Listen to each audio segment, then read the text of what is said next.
My name is Joshua Hyman, and I am 59 years old. I live in Englewood, New Jersey, and I am a pediatric orthopedic surgeon. One of my earliest sailing experiences was sailing with a pediatric surgeon.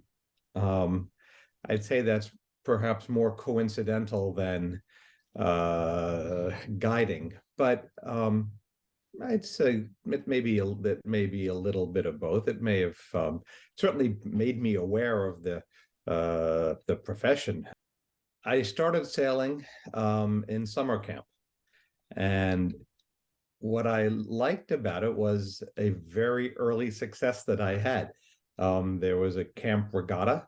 I had no sailing experience, and it was in Sunfishes. I was alone in the boat, and I must have been about 10. Um, and I won the race. And believe me, it was by happenstance. It was it was pure luck. But it gave me a boost, and it was fun. It was kind of neat controlling something at that age, and that's what got me excited and interested in sailing overall. Unfortunately, right now I'm on land. Um, I do have a boat, but my uh, life and other things in my life have kept me from getting out on the water the last 4 years. So the boat's been on the hard. I started sailing, as I said, when I was about 10, and I began reading about sailing, and I read books. Um, I read a great book called Dove, which was about a young boy who sailed across the Pacific. Um, I read about Joshua Slocum, who circumnavigated the world. I read about the transatlantic races. I read about the Vendée Challenge races. I read about other people's experiences. I read the Thor Heyerdahl and the Kontiki, and it really got me excited about not just sailing, but exploration. It got me interested in nature and getting outside. It got me interested in oceanography. I spent a couple of summers in Woods Hole and up in Rhode Island studying oceanography. It got me interested in going up to Alaska, and I spent 3 summers up on the ice field studying glaciology. Um, it was a very important part of my life. And then I sailed a little bit in high school with some friends who had sailboats and it was mainly racing.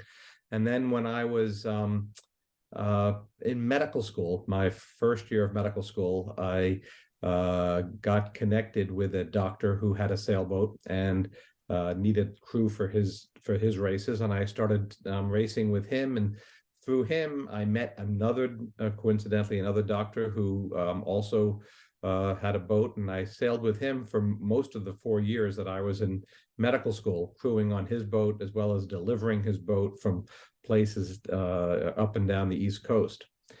And then when I was a resident living in Boston, I was very fortunate. I had one of my co-residents there. His family had a sailboat, and I sailed with him a number of times, delivering his boat. They would bring it down from Boston to the Caribbean, and I was able to bring the boat down to the Caribbean for him a couple of times and bring it back from the Caribbean. And those were great adventures, and I mean adventures in the true sense of the word.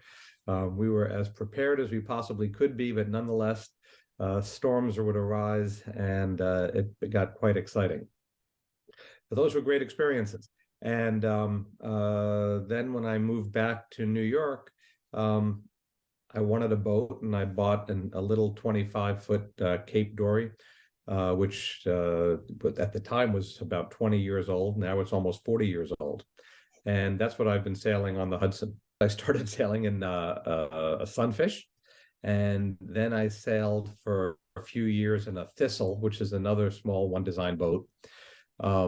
When I was starting out racing, I was sailing on an Ensign, which is an Olympic class boat. And then I sailed on a J 34. That's the boat that I did most of the sailing on when I was in medical school. And that was what we were racing and I was delivering. And that was a great experience. When I was up in Boston, the boat that my friend's family had was called a Hylas 49, which was a Sparkman Stevens design. Beautiful boat. It was both very comfortable as a cruising boat, but it was also quite fast. And that's what we sailed back and forth from Boston down to the Caribbean. And as I mentioned, I have a Cape Dory 25, which is a full keel boat, very sturdy, not very fast. Most of the sailing that I did was races, both day races around the buoys, it's called, just on a relatively short course for a few hours. And then I've also done a number of overnight races, anywhere from one night to 7 nights. But as I say, most of my sailing has been racing. And around the buoys, when I was in medical school, I didn't do a whole lot of preparing. That was the owner captain who did most of the preparing. When we would do overnight races, sometimes my responsibility was as navigator. So I would take a look at the tides, take a look at what the weather was, and try and set a rough course that, of course, would change depending upon what was going on at that moment. And then when we were doing the ocean racing, then clearly we had to really plan ahead. And there was a lot of logistical planning because we had a set crew. There were usually 6, sometimes 8 of us. And we'd have to set up shifts, we'd have to set up food, and we'd also have to set our course. When I was in high school, the opportunity arose for me to sail in a race as crew for this man who happened to be a pediatric surgeon. I didn't have a whole lot of opportunities just to sail around for fun. We didn't have a boat as growing up, and I didn't have friends that owned a boat. So the only way I was able to get out on the water was racing. I've sailed on a couple of boats that, for their type, their class were pretty fast. But I never sailed on any super fast boats. None of these crazy catamarans with hydrofoils and so on. I enjoy going fast. But to me, what's great about going fast is relative speed, and that's what sailors like. I will say these new crazy boats, they're going very fast. But I would never want to be on a boat where I have to wear a helmet. That's too fast. But I like relative speed. I like knowing that I'm going faster than the other boat. That's exciting. What they say about a sailboat race, there are any 2 sailboats that are in sight of each other. I think sailors just innately within them like to race. There's always excitement going around the buoys, because when you're doing these short courses, the boats are in close proximity to each other, and that's where right-of-way rules come in, as well as boat handling skill. And it's not just the boat handling skill of the person at the wheel or the tiller, it's what the crew is doing with respect to moving sails, changing sails. And the choreography involved, the precision involved is very it's exciting, and it can be beautiful if you understand what you're watching.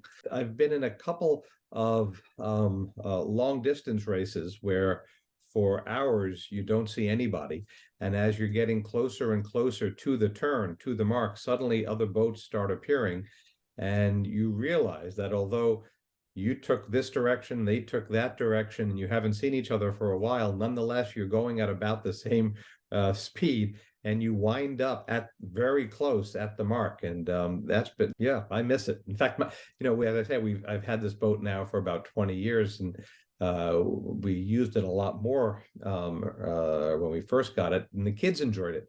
And they've always, the last few years, I keep asking, when are we putting the boat back in the water? When are we putting the boat back in the water? I have a good friend who I've done some long distance sailing with, and he and I have a fantasy of doing the Newport Bermuda race together as a pair. And there's a class for that.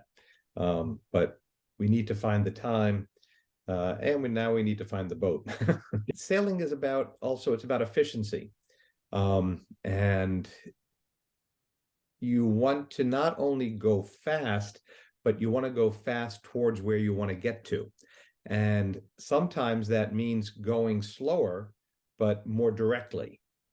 And it's that combination of distance traveled plus speed that is exciting. And there's very much an intellectual component to it. To me, it's not just about gross speed. There are some sailing events that are, straight line going as fast as you can, but that's not really what sail racing is about. Sailboat racing is about tactics as well as raw sailing skills, making the boat go as fast as it can at that moment, but in the direction that is most efficient to get to where you want to get to.